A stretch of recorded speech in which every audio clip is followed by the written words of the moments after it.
Welcome to my YouTube channel Progressive English. Today we are going to learn present continuous tense. बस थोड़ा सा ध्यान दें और सिर्फ 2 मिनट में आपको ये टेंस याद हो जाएगा। बहुत ही इजी है, बहुत आसानी से आप इसे याद कर सकते हैं। तो चलिए शुरू करते हैं आज का टेंस प्रेजेंट कॉन्टिन्यूस टेंस। तो देखिए सबसे पहले देख लेते हैं कि प्रेजेंट कॉन्टिन्यूस टेंस की पहचान क्या होती है। तो देखिए पहचान होती है वाक्य के अंत में रहा है, रही है, रहे हैं आदि शब्द आते हैं। तो आपको इसकी पहचान बिल्कुल याद रखनी है कि इसके ऐसे वाक्य जिनके अंत में रहा है, रही है, रहे हैं आते हैं वो कौन सा होता है, प्रेजेंट कॉन्टिन्यूस टेंस। तो देखिए अब देख लेते हैं रूल्स में कि इसमें अफर्मेटिव सेंटेंस का स्ट्रक्चर क्या होता है। देखिए सबसे पहले अफर्मेटिव सेंटेंस में क्या आता है, सब्जेक्ट आता है, फिर हेल्पिंग वर्ब क्या आती है, इज, एम या आर। तो सिंगुलर सब्जेक्ट के साथ इज आता है, आई के साथ एम आता है और प्लूरल सब्जेक्ट के साथ क्या आता है, आर आता है। उसके बाद इसमें वर्ब की आईएनजी फॉर्म आती है और फिर ऑब्जेक्ट होता है। नेगेटिव सेंटेंस में जब हम जाते हैं यानी जिसमें नहीं होता है उसमें क्या करते हैं, सब्जेक्ट आएगा, इज, एम, आर आएगा और नॉट आएगा, प्लस वर्ब की आईएनजी फॉर्म आएगी और फिर ऑब्जेक्ट आ जाएगा। इसी तरह से जब हम इसका इंटेरोगेटिव बनाते हैं तो सबसे पहले अगर कोई क्वेश्चन वर्ड है जैसे why, when, where, what, how, ये अगर हैं तो यहाँ क्वेश्चन वर्ड की जगह पे आएगा और अगर नहीं है तो नहीं आएगा।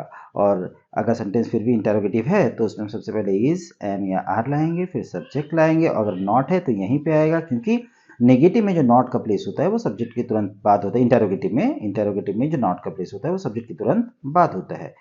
और उसके बाद वर्ब की आईएनजी फॉर्म आएगी और फिर ऑब्जेक्ट आएगा। तो इस तरह से आपको इसका स्ट्रक्चर पता चल गया है कि इसमें सब्जेक्ट के साथ इज, एम, आर, वर्ब की आईएनजी फॉर्म, ऑब्जेक्ट आता है। फटाफट चलते हैं और इसके कुछ एग्जाम्पल्स कर लेते हैं। तो सबसे पहला एग्जाम्पल है वह स्कूल जा रही है। तो कैसे बनाएंगे, सबसे पहले वह यानी सब्जेक्ट की इंग्लिश लाएंगे, यानी शी इज लाएंगे इसके साथ, और वर्ब की आईएनजी फॉर्म जा रही यानी going to school, she is going to school. मैं अपना काम कर रहा हूं तो सबसे पहले हम क्या लाएंगे, आई लाएंगे, I am doing my work, I am doing my work, मैं अपना काम कर रहा हूं। फिर अगला सेंटेंस है तुम पुस्तक नहीं पढ़ रहे हो। तो कैसे बनेगा, you are not reading, you are not reading a book. और अगला सेंटेंस है क्या वे क्रिकेट खेल रहे हैं। तो जब क्या सेंटेंस के शुरू में आता है तो उसके लिए हम हेल्पिंग वर्ब को पहले लाते हैं। तो हमारा इसमें सब्जेक्ट है वे, और वे की इंग्लिश क्या होती है, दे, और दे के साथ क्या आता है, आर। तो हम क्या बनाएंगे, आर दे प्लेइंग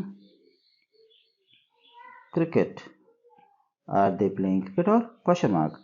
फिर अगला है कि वह क्या कर रहा है। अब देखिए क्या जो है सेंटेंस के बीच में आता है, बीच में आया है, और जब बीच में क्या आता है सबसे पहले हमें क्या लाना पड़ता है, सबसे पहले हमें लाना पड़ता है व्हाट।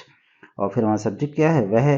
तो इज ही आएगा, लेकिन ही से पहले उसका हेल्पिंग वर्ब यानी इज आ जाएगा। तो व्हाट इज ही डूइंग, ठीक है। और उसके बाद अगला सेंटेंस है बच्चे शोर क्यों मचा रहे हैं। तो सबसे पहले हमें क्यों की इंग्लिश लानी पड़ेगी यानी वाई, और फिर बच्चे की होती है, बच्चों की होती है चिल्ड्रन, तो उससे पहले लाएंगे हम आर, प्लूरल है, वाई आर द चिल्ड्रन। और फिर मचा रहे की मेकिंग ए नॉइज, तो why are the children making a noise. इस तरह से हमने इसको भी ट्रांसलेट कर लिया। अगला सेंटेंस है निखिल अपना काम कैसे कर रहा है। तो सबसे पहले हम कैसे की इंग्लिश लाएंगे, और कैसे की इंग्लिश क्या होती है, हाउ। और उसके बाद हमारा सब्जेक्ट जो है वो है निखिल, तो निखिल से पहले आएगा इज, यानी हाउ इज निखिल,